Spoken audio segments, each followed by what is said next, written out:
Черните великани. Най-великата цивилизация на света. Някои археолози казват, че са се натъкнали на останките им, но академиците не вярвали в действителност, че са съществували. Но аз вярвам, че те съществуват и се надявам един ден да тръгна по следите им и да ги открия. 30 години по-късно, аз и моите верни другари, Куката и Ка, тръгнахме по следите на моята мечта. Мандибула! Открихме нещо!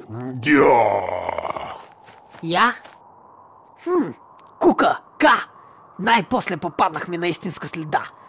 Момчета, стягайте багажа, защото отиваме в Кайро. Бързо, бързо, че самолета няма нас да чака.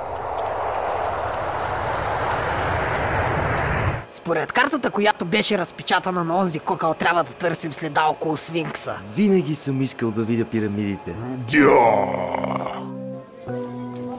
Значи сега трябва да намерим водач, който да ни хвърли до пирамидите. Стари лампи, царбули, печки, килимчета. Колко струва това килимче? 10 пари. Ще дам 3. Най-малко 9. 4 и нито лев повече. Аз го взимам за 7. Ей, там го видях за 6. Добре, добре. 5. По-натам да не го видя за 3. 4 лева. Да отида ли да проверя?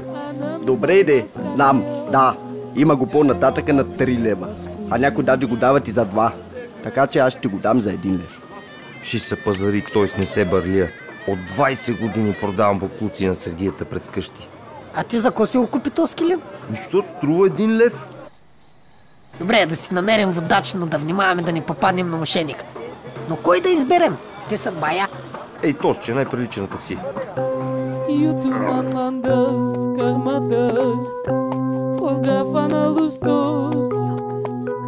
Ама честно да ви кажа, то ми изглежда малко съмнителен. Що бе? На мен добричък ми се вижда. Нищо му няма. Взех им парите и сега ще им избягам. Ама първо ще им кажа, че са много смутани. Ей, но сте смутани, да знаете. Хванете ме, ако можете. Я! То с ни избяга. Знаех си да не му вярваме. Сега как ще открием пирамидите? Загубени в пустинята. Как ще се измъкнем от тук? Взех да пресъхвам. Вода! Вижда му се краят. Ще умрем. Храна за лишоядите. Защо се забъркахме? Защо му повярвахме? Защо? Не се отчайвай, мандибула. Можем да тръгнем да търсим пирамидите, а за да не се въртим в кръг, ще използваме за ориентир. Ей, тази статуя!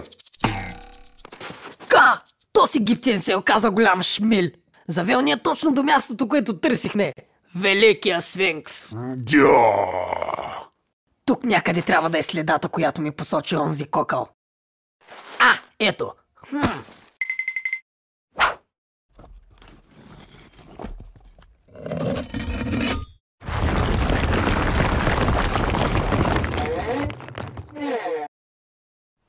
Този тунел много дълъг.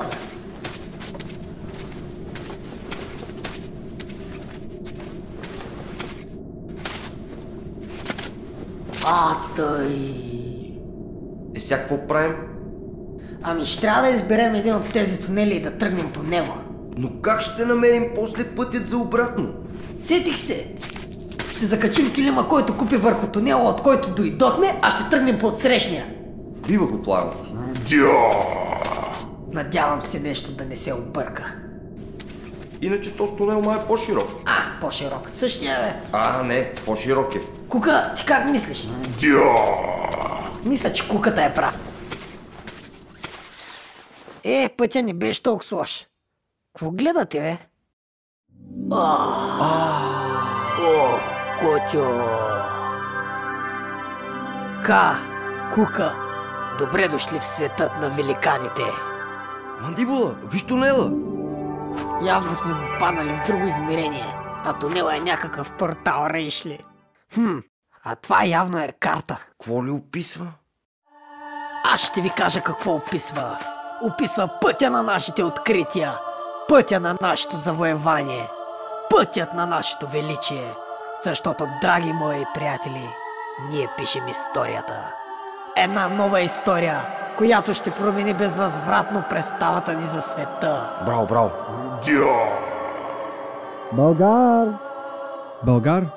Българ! Клиентите си чакат ракията, бе. Идвам след секунда. Свърши ли? Това ли? Няма ли повече? Так му стана интересно. Кой го е писал това? Кога е писано? Тук пише нещо. И записките на Мандибула. Книга първа. 2040 година. 2040?